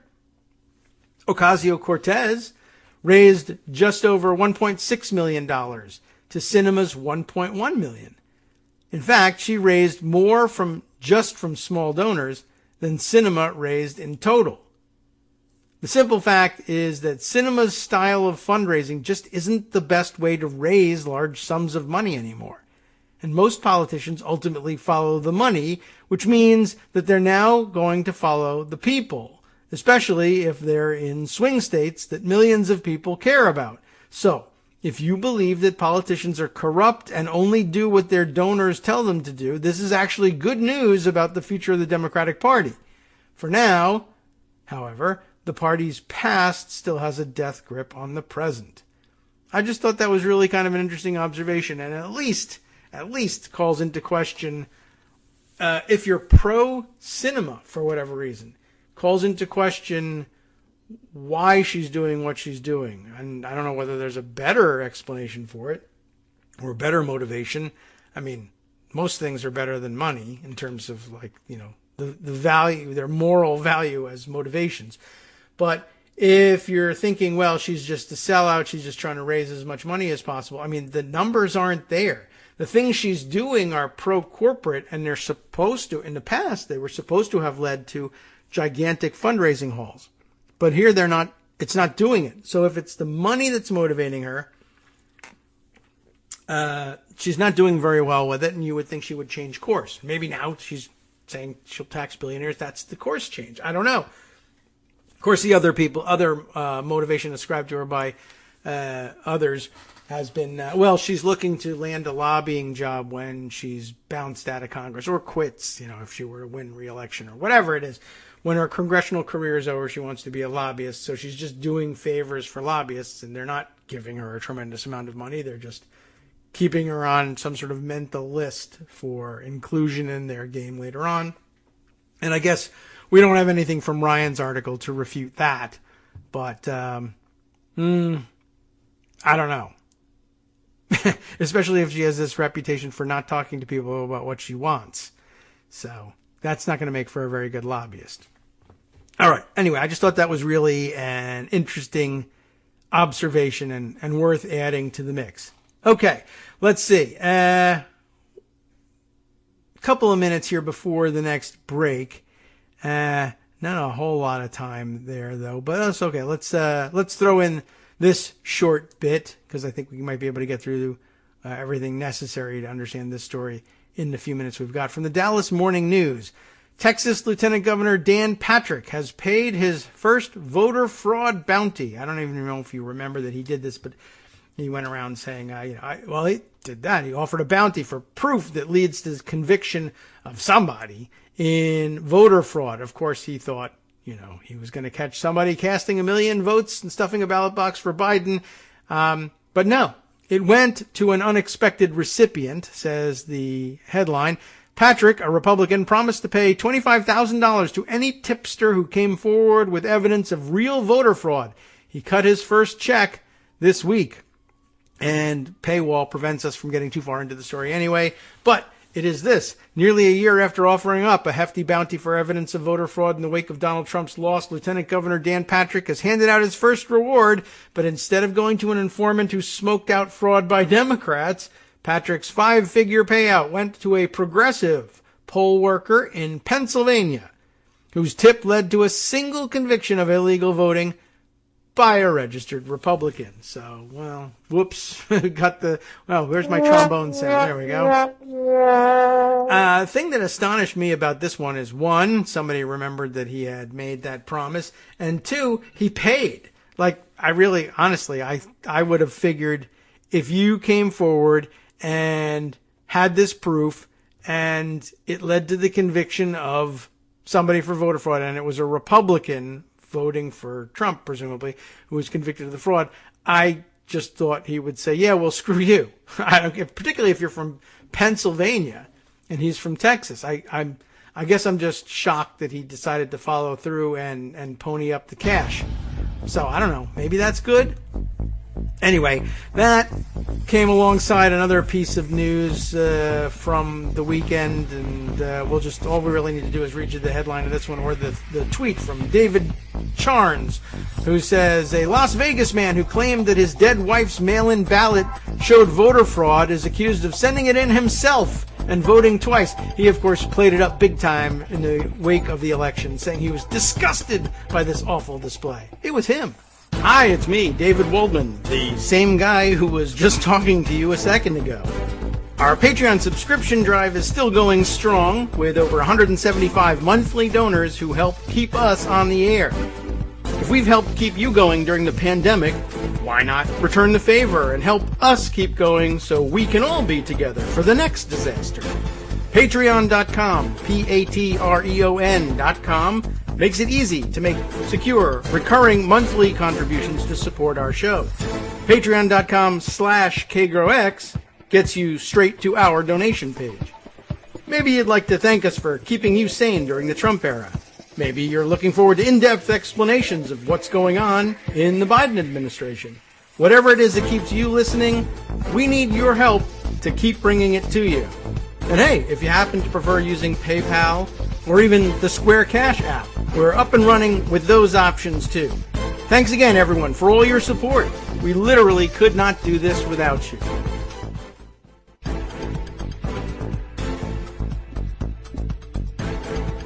All right, welcome back now to the Kagro in the Morning Show here on Roots Radio. Thumbing through the NBC News piece that I think Greg told us about, and he was giving me a link to it. And that piece about Kirsten Sinema, and maybe you just don't understand her and she's working in a different way. I was struck by this one quote here that says she's kind of a head down hard worker and she just doesn't play the game the same way as many of other members of Congress, said one lawmaker who's close to her. It gets lost in the Saturday Night Live view of her, which is off. People just don't understand her. And I guess it's easy to see how you might come to the Saturday Night Live view of her. I mean, like, head down hard worker who wears, purple wigs and go-go boots and whatnot, and then does the weird curtsy thumbs down vote on the minimum wage thing. Like, that's where the Saturday Night Live view of her comes from. And it's not particularly head down, or at least not the way I think of being a head down hard worker, but hey, she does play the game a different way. So it's entirely possible that that's happening behind the scenes, but I don't know. I mean, even people with a reputation for not being for being a workhorse, not a show horse, do make efforts to make sure that somebody tells the press that he's a workhorse, not a show horse. So, I don't know. I guess we're all still getting used to it at best. But yeah, that's not, I will say, the purple wig thing is not necessarily consistent with anybody in Washington's idea of what a head down hard worker is. But okay, that's called not playing the game the same way, I guess. That seems okay. All right, let's see. Other things that I wanted to read. Gosh, there's still a lot. But let me see if we can't thumb through Pocket and the Twitter feed and find the things of interest here. I put aside this one. I thought was an interesting title. Anyway, I wanted to read it. I haven't had a chance to read through E.J. Dion's piece from yesterday. True conservatives should support filibuster reform. I was just curious if anything interesting might come of that one. Certainly a lot of talk about Biden having, I guess, in passing endorsed the idea, and a lot of punditry on how seriously to take that. And actually, I mean, most of what I've read has been fairly positive about it and saying, yeah, you really should regard this as major movement.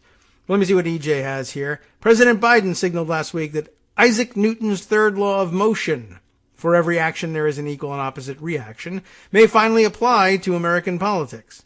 Do not underestimate the significance of Biden's statement at a CNN town hall Thursday that he has reached the end of his rope on a Senate filibuster that has been used to increasingly destructive effect in the years since Barack Obama came into office. We're going to have to move to a point where we fundamentally alter the filibuster, said Biden, a longtime skeptic of changes in the filibuster, except for the very first thing that he did in Congress, but no one's supposed to remember that.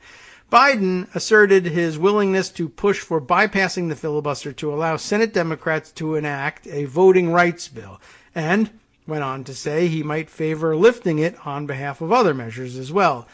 Until now, the asymmetry of our nation's political contest seemed to defy Newton's proposition. Republicans in the Senate have relentlessly used their power to scuttle Democratic proposals or make passage excruciatingly difficult. Witness the painful and protracted negotiations over Biden's Build Back Better program. GOP aggressiveness has not been met by a comparably ferocious Democratic response, except for a small tweak in filibuster rules in 2013 initiated by then Senate Majority Leader Harry Reid to ease confirmation for executive branch appointees and lower court judges. Democrats largely stood by as GOP obstruction ran rampant. Meanwhile, Senator Mitch McConnell had no compunction during Donald Trump's presidency when he led the majority to set aside the filibuster for the cause he cares about most, the confirmation of right-wing Supreme Court justices. What finally moved Biden, and also longtime skeptics of changing the rules, among them Senators Angus King and John Tester, is how recent Republican actions have fundamentally altered the terms of the debate. The need for filibuster reform was brought home by the solid phalanx of Republican opposition last week, even to debating a voting rights bill. That followed a recent GOP threat to use the filibuster to block efforts to lift the debt ceiling, normally a routine action. Opponents of filibuster reform, notably Manchin, have spoken of wanting to protect the Senate's best habits of open debate, a degree of bipartisanship, and honest give and take. But abuse of the filibuster has itself become the central threat to a functional Senate and the civil behavior extolled by those most devoted to its traditions. This means we have reached what might be called a Burkean moment. Edmund Burke, the founding philosopher of modern conservatism, insisted that preserving what we value most can require, or even demand, reform. Those who revere the Senate should pay heed. The way Senate Majority Leader Chuck Schumer has handled the voting rights issue helped drive us to what White House Press Secretary Jen Psaki on Friday called this inflection point. Manchin has repeatedly said that any bill about elections would be better if it could pass with bipartisan support.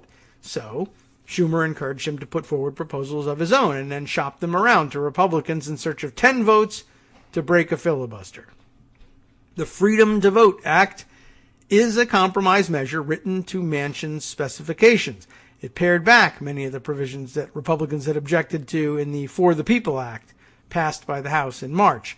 Despite Manchin's best efforts at persuasion, not a single Republican was willing to support it. In the meantime, more than a dozen Republican-led states on party-line votes have enacted a slew of voter suppression and election subversion measures that the Manchin-backed compromise bill is designed to remedy. Democrats, including Manchin, confront the moment of truth. They can fight for democracy or they can keep the Senate's filibuster rule as it is.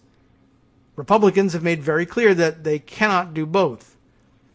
When the Freedom to Vote Act was blocked last week, Schumer was careful to describe the stakes in terms that Manchin and other skeptics of Senate rules revisions would pay attention to. The Senate needs to be restored to its rightful status as the world's greatest deliberative body, Schumer said. Members of this body now face a choice. They can follow in the footsteps of our patriotic predecessors in this chamber, or they can sit by as the fabric of our democracy unravels before our very eyes. It was Theodore Roosevelt, the Republican Roosevelt, who described resistance to reform as representing not true conservatism, but an incitement to the wildest radicalism. That is where we are with voting rights and the filibuster. Joe Biden has drawn the obvious conclusion. Senate Democrats need to join him. Okay, well, I largely agree. No huge revelations there, although it does remind me that I find that, for the most part, Democrats are still not putting a fine enough point on what is actually happening here.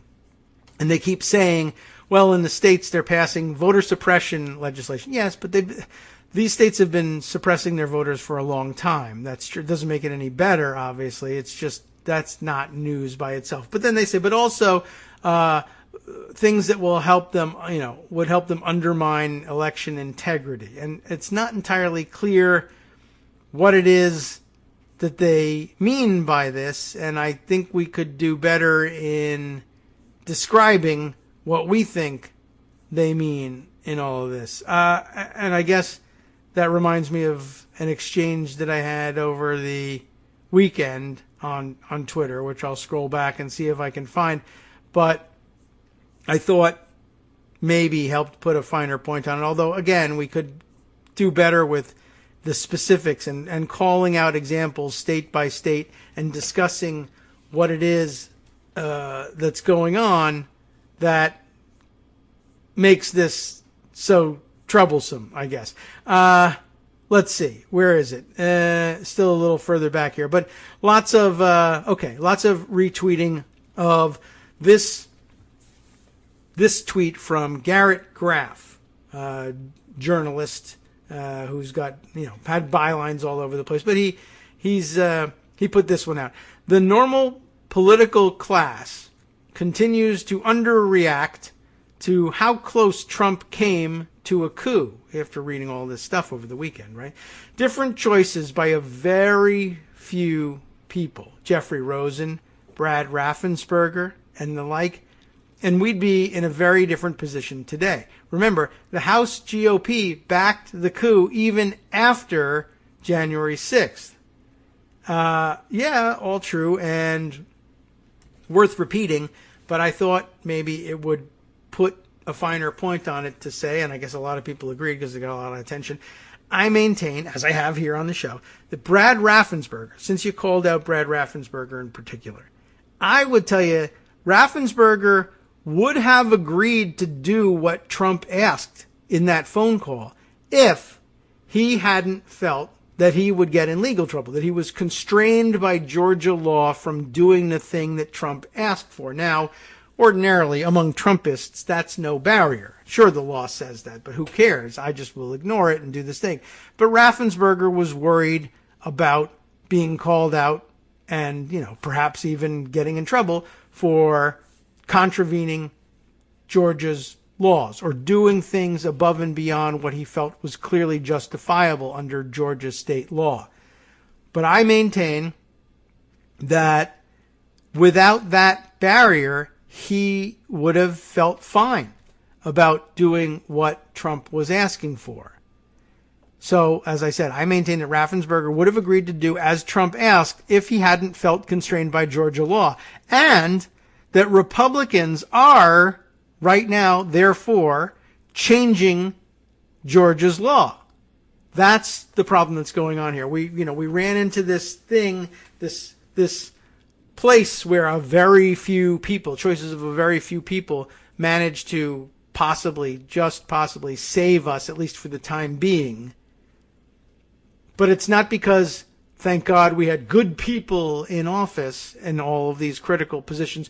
Rather, we had, the same terrible and easily corruptible people, but we had laws in place that they respected that. They worried about being called out on violating the law, whether that means prosecuting them criminally or just having it shown that, you were supposed to be here to execute the law faithfully and you didn't do it.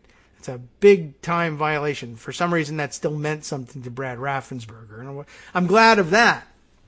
But the conclusion that we're supposed to take away from this, in my view, is that it's not that the system worked and so now we're okay. It's that the system worked, but it also, and maybe the only thing it really did here, was highlight for Republican state legislators what aspects of the law they could change so that next time people like Raffensperger would feel entitled to cheat the way that Trump asked them to do. Trump wanted him to encourage the state legislature to hold a special session to throw out the electoral college ballots and to select the electors themselves. And he felt like he had no legal basis for pushing for the legislature to do that. And the state legislature felt like they had no basis to act, even though they would love to have done that. And so in the meantime, yes, they passed laws that make it harder for people of color to vote, people that they think might vote Democratic to vote. Yes, there's the, no giving food or water to people in line thing that was an outrage, all of these things. But the real problem about what they're doing in Georgia and elsewhere, and somehow that these things got less attention because they're just too wacky. People just don't believe that they could really be happening, is that the legislature grants itself now the right to say at any given time, we didn't like the outcome of the election in Georgia.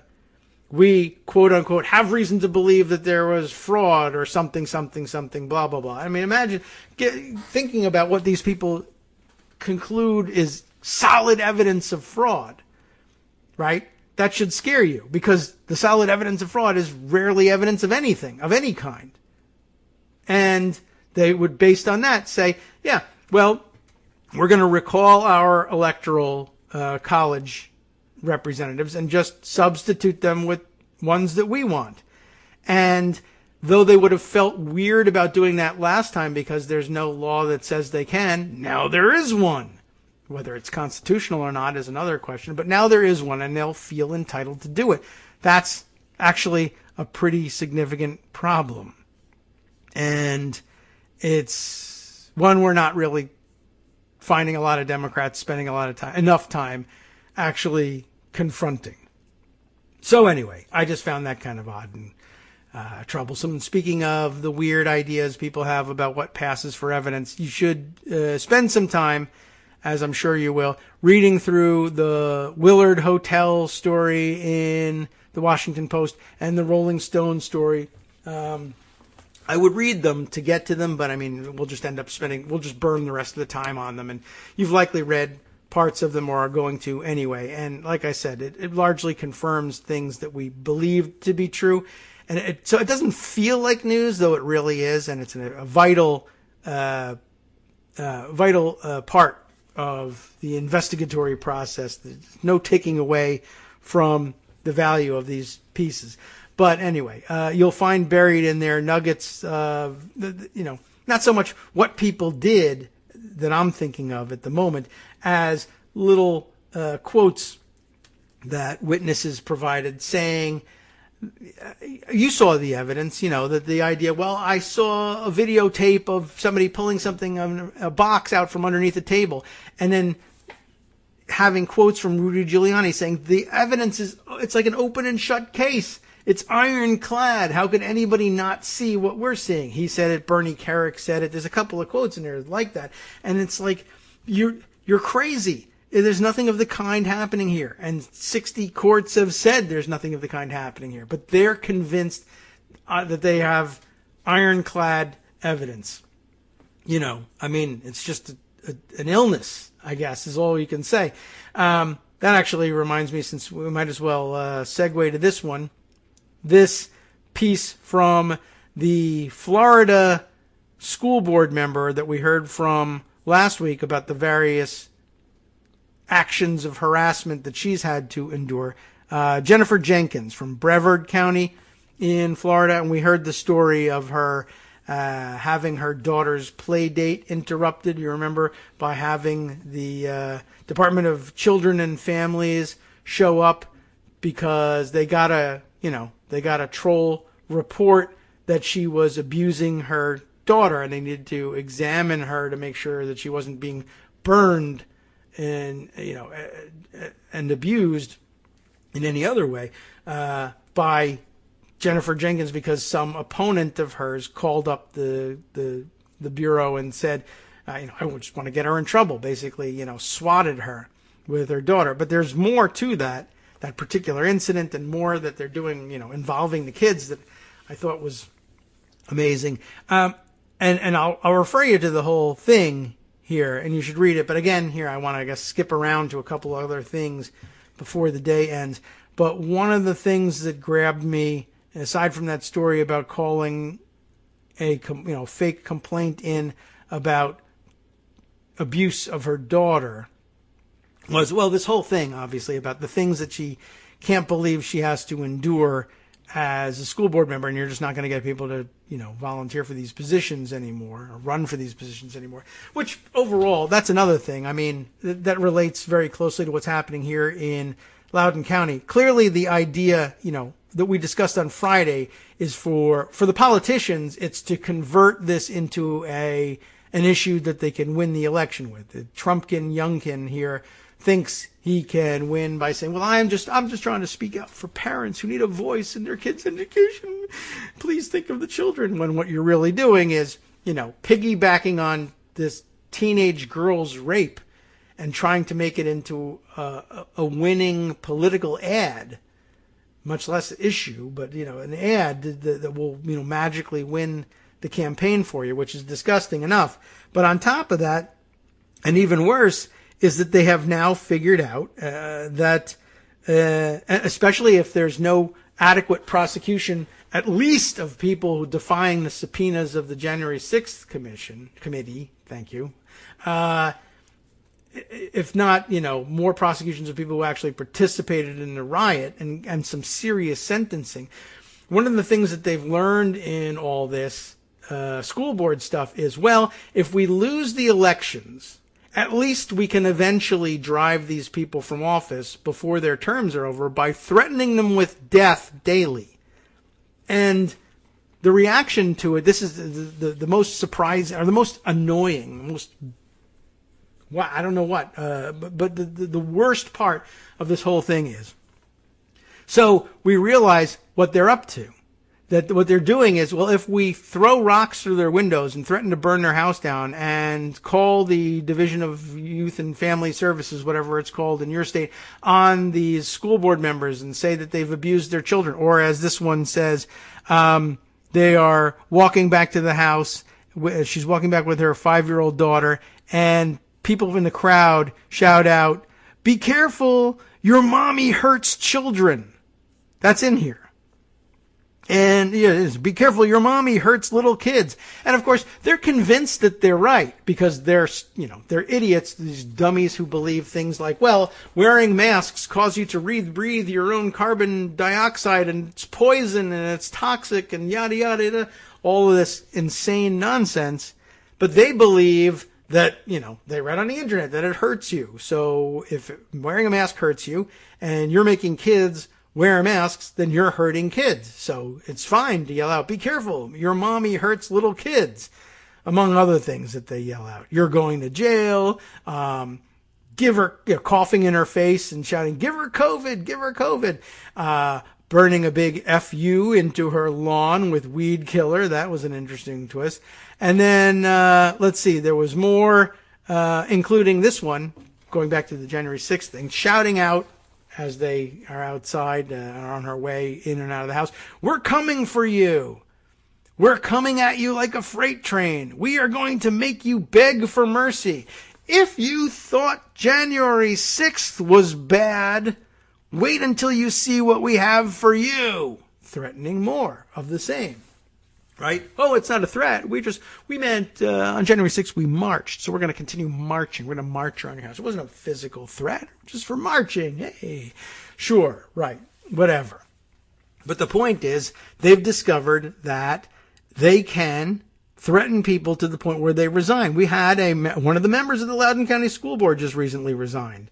It's not entirely clear why.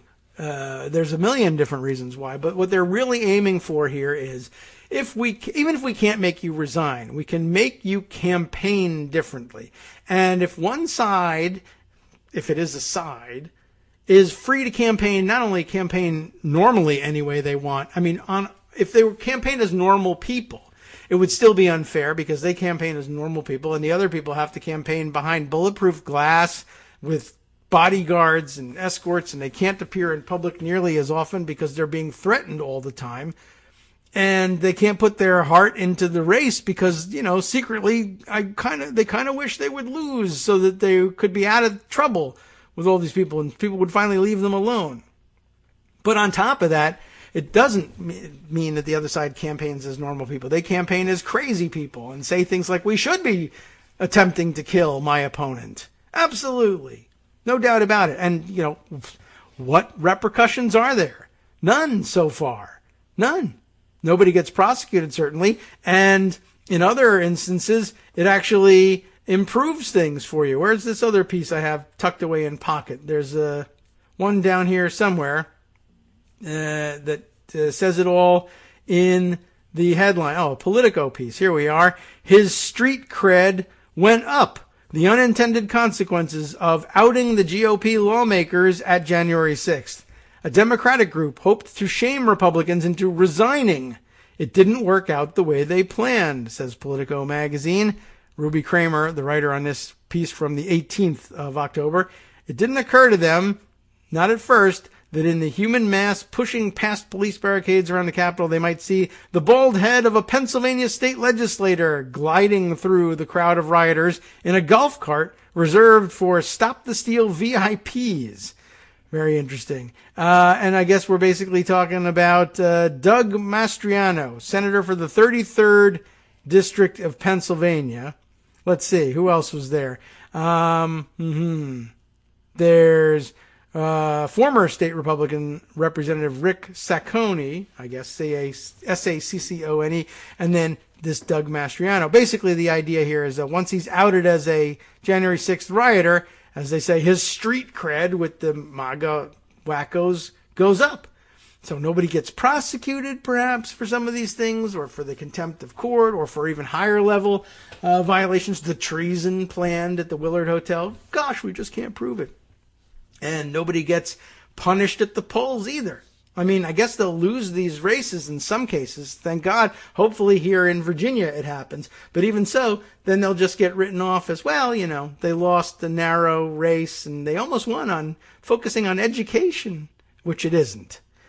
But anyway, I find the whole thing incredibly frustrating and incredibly frustrating that there seems to be no punishment for it. And oh yes, just to add one more weird dimension to it, right? So it's almost brilliantly played, evil genius level stuff, right?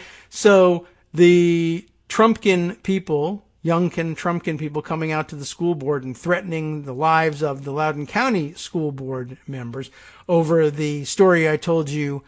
First over critical race theory, then over masks, and now over the story ginned up over the terrible attack that at least one of which did in fact happen in Loudoun County's high schools, although the circumstances obviously have become quite confused, to say the very least.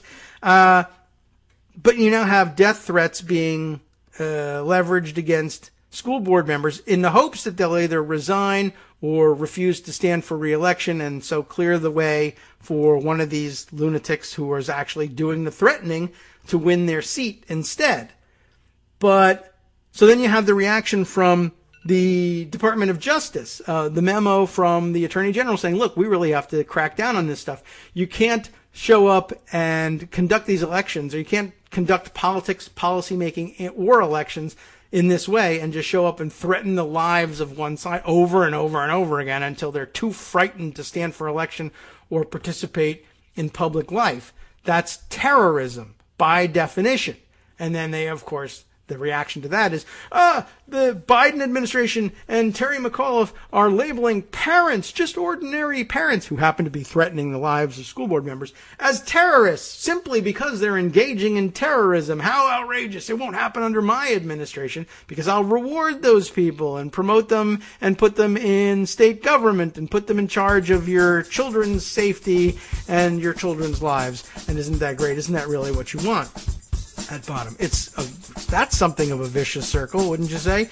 Why don't we threaten their lives until they can't feel safe enough to run for office anymore. And then when the federal government says, hey, that's terrorism, you say, oh, what's really terrorism is calling that terrorism. And with some people, that actually works. Unbelievable.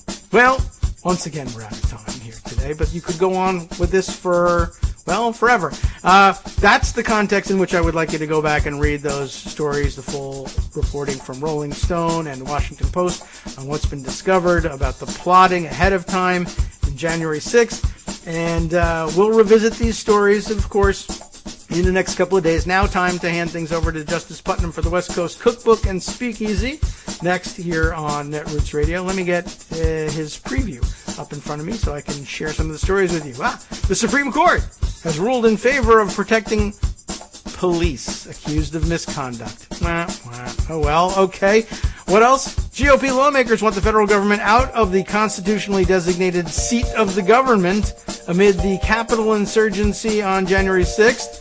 Facebook faced its own insurrection, and climate change is disrupting the natural cycles at a drier Lake Tahoe. From netrootsradio.com, you have been listening to Kagro in the Morning with David Waldman. More news, of course, from around the world. Oh boy, our favorite dictator, Turkey's President Erdogan, whose name we love to try to pronounce, ordered the removal of 10 ambassadors, including the U.S. envoy. And the beleaguered capital of Haiti has been brought to the brink by fuel shortages. All that and more next.